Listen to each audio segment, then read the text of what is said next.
자, 물리학원 순수강 2강 이론 관련해서 한번 이야기를 한번 해보도록 할게요. 일단 처음에는 운동량과 충격량인데, 운동량 같은 내용을 보면 이제 운동량의 정의가 나오죠. P는 mv. 그래서 이제 이 v는 속력이 아니고 속도입니다. 속도다 보니까는 벡터량이겠죠.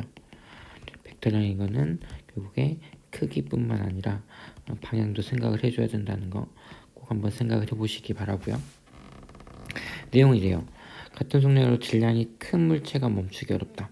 질량이 크다는 거 곧 관성이 크다는 거니까 관성과 관련됐고, 같은 질량이라도, 다시 말하면 관성이 같더라도 속력이 빠르면 멈추기 어렵다. 멈춘다는 거는 속도가 0이 되는 거죠. 속력이 크면 클수록 V가 크면 클수록 작아질 때까지 가속도가 커야 되니까 결국 힘이 많이 든다는 소리겠죠. 결국에는 질량과 속도에 따라서 운동한 양이 다르다. 그래서 이걸 우리는 운동량이라고 부르자. 이렇게 말을 합니다. 그래서 이제 운동량 이제 이렇게 정의를 내린다는 거고요.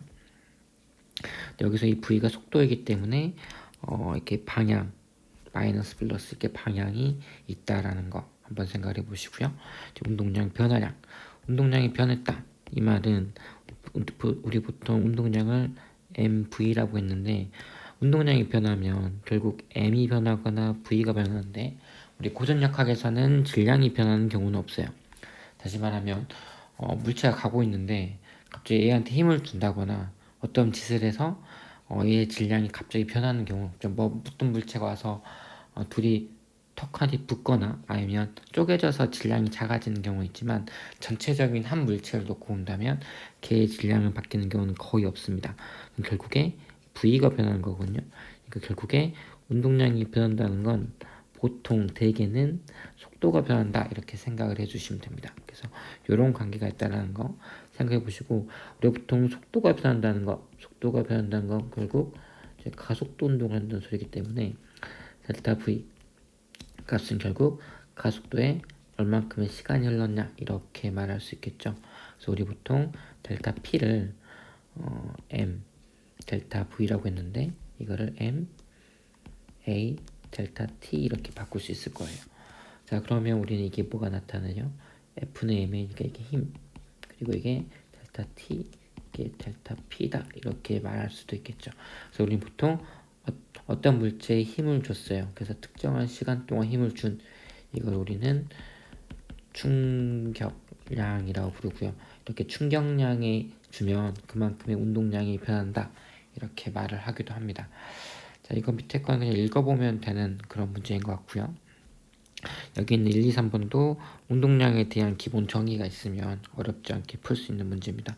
한 가지 주의할 건 이런 문제 풀 때 3이었다가 2가 됐으니까 속도 변화량이 1이다 라고 보면 될 게 아니라, 이쪽이 플러스 방향이라고 친다면 운동 방향이 플러스 3이었다가 마이너스 2가 됐기 때문에 일단 속도 변화량이 1이 아니고 5m/s다 마이너스 엄밀히 말하면. 그래서 이만큼의 속도 변화량이다 이렇게 놓고 생각을 하시고, 2니까 마이너스 10이다. 근데 크기만 따졌으니까 10이다 이렇게 놓으시면 됩니다. 단위도 한번 잘 봐두세요. 단위 같은 경우는 킬로그램 미터 퍼 세컨인데 질량이니까 킬로그램, 속도니까 미터 퍼 세컨가 들어가 있다는 거 생각을 해보시면 어렵지 않게 단위도 생각해 볼 수 있을 겁니다. 이제 다음 운동량 보존인데요. 이건 뭐랑 관련이 있는 거냐면 반작용 법칙과 관련이 있다라고 생각해 보시면 됩니다. 무슨 말이냐면 충돌 전에 이렇게 가다가 충돌을 했어요. 그럼 여기서 뭐를 얻냐면 작용 반작용에서 방향은 반대고 힘의 크기는 같은 힘을 받게 되겠죠. 그리고 부딪히는 이동안 접촉되어 있는 시간 동안, 그때 그 시간 동안 둘 다 똑같은 힘을 똑같은 시간 동안 주고 받겠죠. 자, 그러면 델타 PA를 한번 볼게요. 델타 PA 같은 경우에는 현재 처음 속도가 VA, 나중 속도가 VA 프라임이라고 했으니까 M VA 프라임 빼기 VA 이게 되겠죠. 근데 이게 이 크기가 어떻게 따져주냐면 마이너스 F 델타 T 이렇게 될 거예요. A에 작용하는 힘이 마이너스 F니까. 근데 델타 PB는 어떻게 될 거냐면 여기 A가 빠졌군요. 질량 MA 이렇게 쓸게요. 그럼 B 같은 경우에는 MB에 VB 프라임 빼기 VB 이렇게 되겠죠. 근데 이게 F 델타 T일 겁니다. 근데 잘 생각해 보면 이 F랑 이 F는 크기 같고요. 작용 반작용에서 접촉되어 있는 시간도 같겠죠. 근데 둘이 같아요. 크기가. 근데 방향은 반대예요. 그러니까 부호가 반대이겠죠. 그래서 이거를 같게 해주려면 이제 이런 관계가 될 겁니다. 그래서 이제 이런 식으로 바꿔 쓸 수 있어요.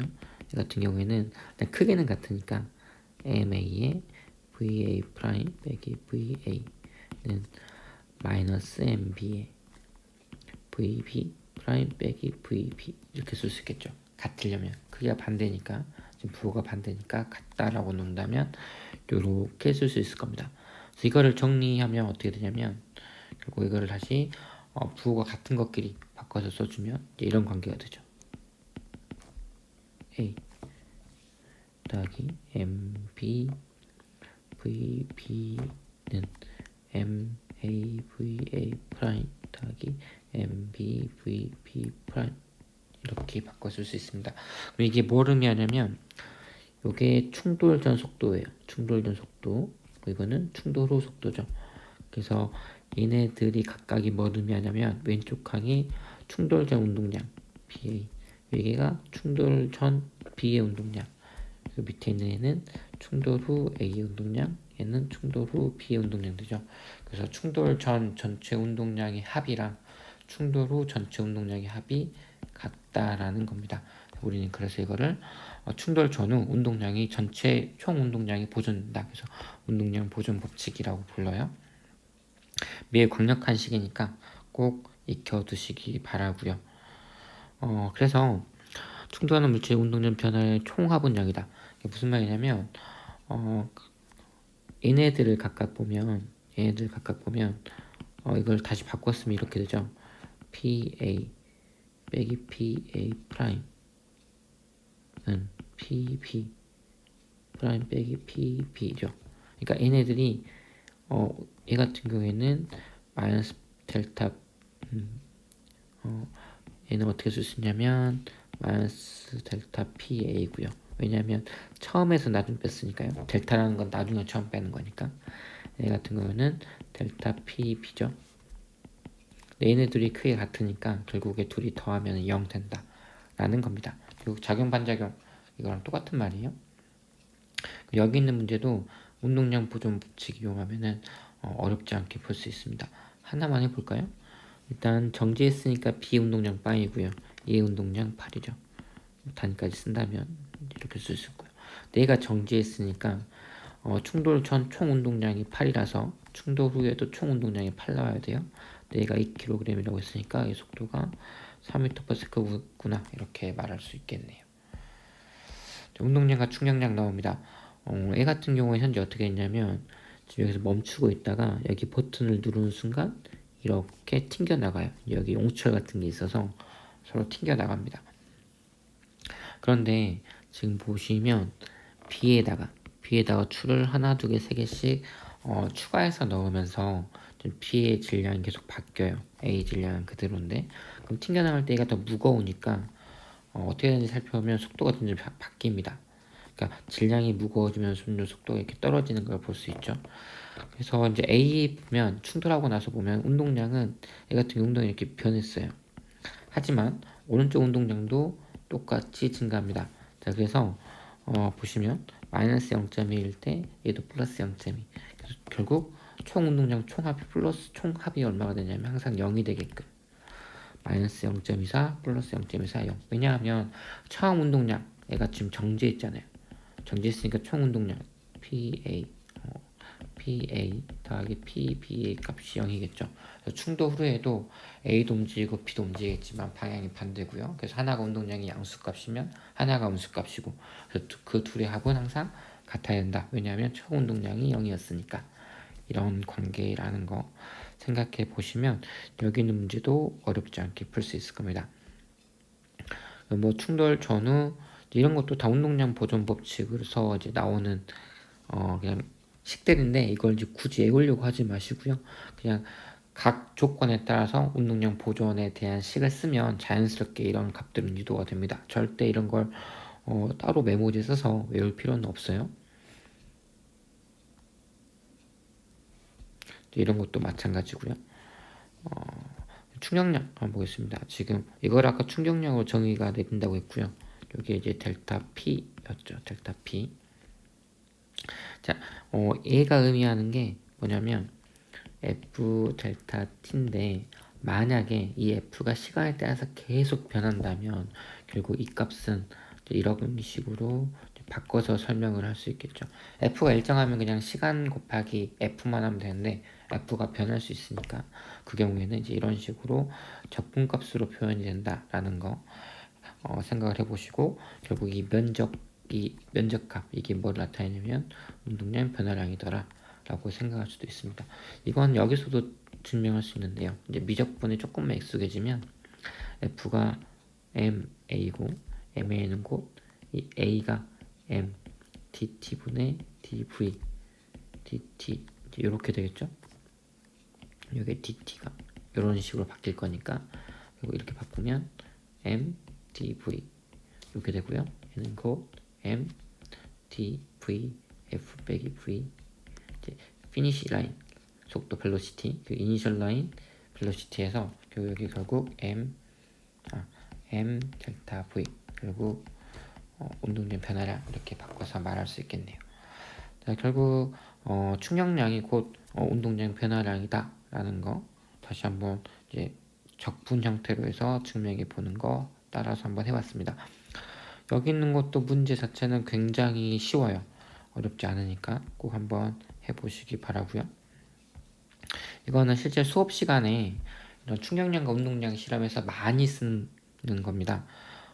이런 거에 쉽게 말하면 이제 이런 실험을 해보면 장총과 권총, 짧은 총 어떤 게 더 유리한지, 어떤 게 더 정확하고 어떤 게 더 빠르고 강력하고 멀리 나갈 수 있는지를 확인해 볼 수 있습니다.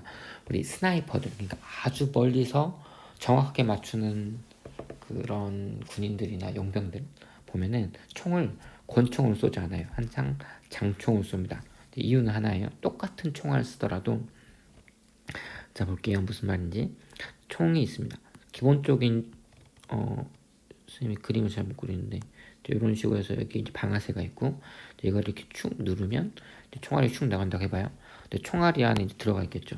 총알이 이제 이런 식으로 장전이 되어 있을 텐데 그 통 하고 누르면 여기서 스프링에서 팡 하고 공이라는 게 여기 있는 총알 뒷부분을 빵 하고 때려요.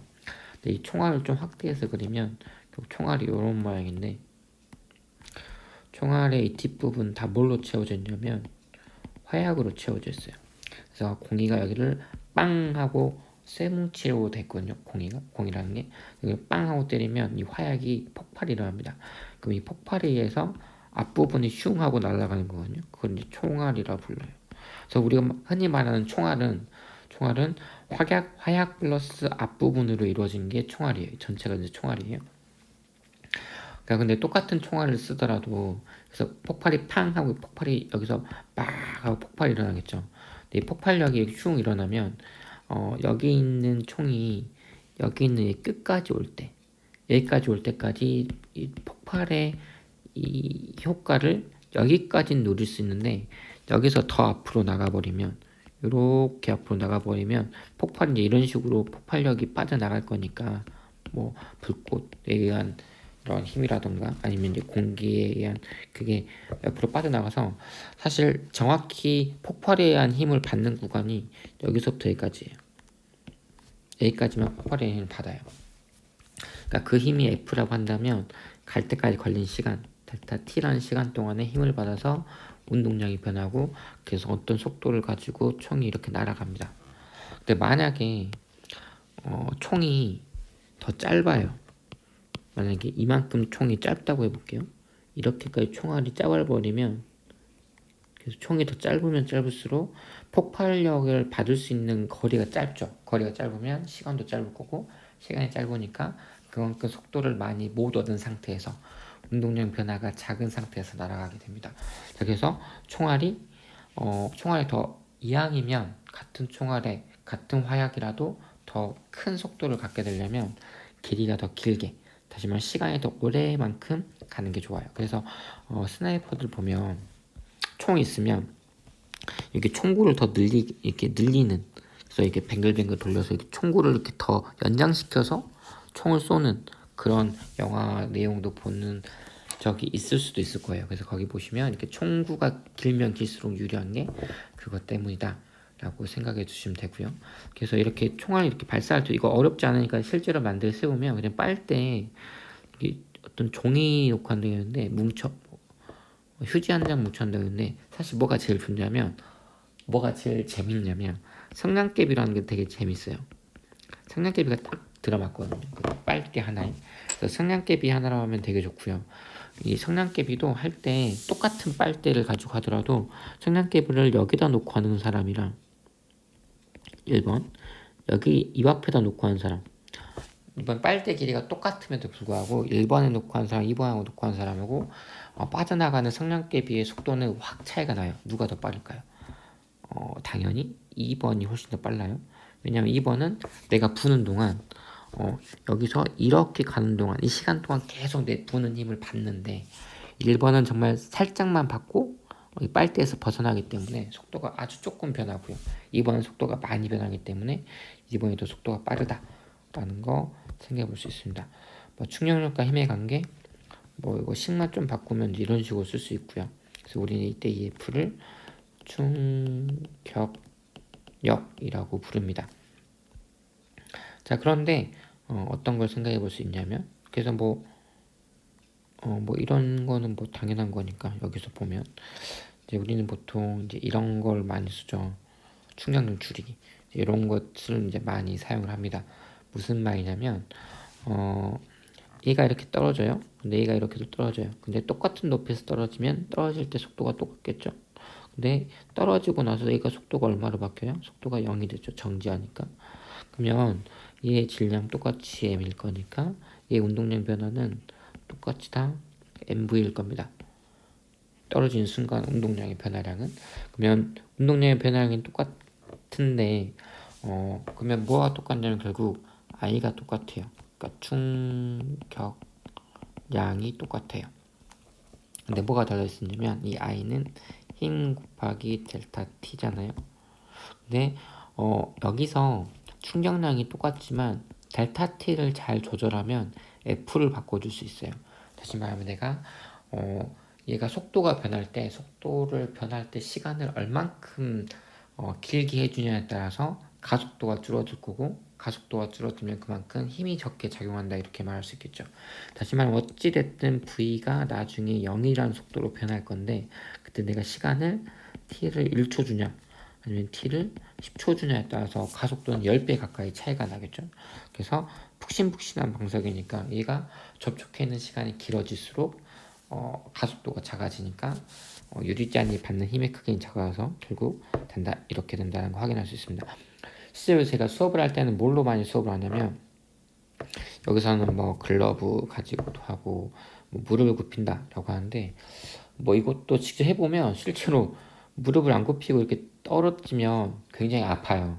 무릎에 무리가 갈 수 있으니까 안 하는 게 좋아요. 실제로 선생님이 대학교 때 썰인데, 제가 직접 한 건 아니고, 저희 학교가 학교 이름을 말할 수는 없지만 저희 학교가 일종의 사범대인데, 시골에 있는 사범대였는데요. 1, 2학년이 기숙사가 의무예요. 그래서 1, 2학년들은 뭐 자취를 하고 싶어도 못 하고요. 뭐 대학생활 난 자취 꿈이 있어 하더라도 3학년부터 할 수 있어요. 근데 1, 2학년이 이제 어찌 보면 감금되다시피 하죠. 보니까 지금도 안 그런 것 같은데 저희 때는 기숙사 통금 시간이 있어서 10시에 무조건 들어가야 했어요. 근데 사람들이 1, 2학년 때 얼마나 혈기왕성하게 놀고 싶겠어요. 그래서 무슨 짓을 했냐면 1학년은 또 창문이 다 이렇게 창살로 이렇게 막혀 있거든요. 그래서 이렇게 해서 그 1층 창문을 못 나가요. 그럼 최소한 나가려면 2층 창문에서 뛰어서 내려가야 돼요. 근데 어떤 친구가 이런 일을 한 거예요. 건물에서 이 건물이 이렇게 있으면 1층, 2층이 있는데 2층 창문이 이렇게 있었거든요. 2층 창문 문을 열고 어떤 사람이 이렇게 점프를 한 거예요. 근데 이 사람이 실제로 무슨 건지 말해줄 순 없지만 이 사람 운동을 되게 잘하는 남학생이었는데 이게 떨어질 때 어두운 밤에 도망갔잖아요. 그러니까 어두운 곳에서 바닥이 어디까지인지 가늠을 못하는 상태에서 점프를 한 거예요. 그래서 어떻게 점프했냐면 원래 떨어질 때 여기 있는 그림처럼 무릎을 굽혀줘야 되는데 무릎을 굽힐 타이밍을 못 찾은 거예요. 왜냐하면 바닥이 안 보여서. 결국 그 사람은 결과적으로 이게 해피엔딩인지 모르겠지만 결국 그 사람은 무릎이 아작이 나서 다리에 철심을 박는 수술을 했고요. 덕분에 군대를 면제되는 근데 철심을 박았으니까 이게 해피엔딩인지 배드엔딩인지 모르지만 그런 일도 있었습니다. 뭐 글러브로 받으면 뭐 좋다고 하는데 진짜 글러브로 받았을 때 효과를 눈으로 인식하기 쉽지 않아요. 아니, 몸으로 체감하기가. 제일 좋은 건 뭐냐면 보자기를 가지고 보자기를 구하기 힘들면 그냥 그런 패딩이나 아니면 옷가지 같은 걸로 해도 돼요. 보자기에 계란을 있는 힘껏 던져보세요. 류현진이 와도 절대 안 깨집니다. 이거는 당연히 깨질 것 같은데 세게 던지면 이라 생각할 수 있지만 실제로 해보면 절대 깨지지 않아요. 지금까지 수업을 하면서 정말 몇십 명, 몇백 명의 학생들한테 던져보라고 했지만 그래서 이거는 실제로 삶은 계란으로 구운 계란으로 많이 하거든요. 이거 실제 수업할 때 깨면 이 계란 먹혀주겠다 하니까 친구들이 이렇게 수를 써서 미리 이제 손으로 이렇게 깨고 던진 애는 있지만 실제 던져서 깨는 걸 성공한 팀은 아직까지 한 번도 없었어요. 꼭 한번 해보세요. 그래서 안전장치 결국 델타 T를 늘려서 F를 줄여준다. 이제 이걸 이용한 여러 가지 방법들이죠. 보면 다 델타 T를 늘리는 방법이다 이렇게 생각을 해주시면 되겠습니다. 여기는 내용이 그렇게 많이 어려운 게 없으니까 이렇게 빨리 하고 넘길게요.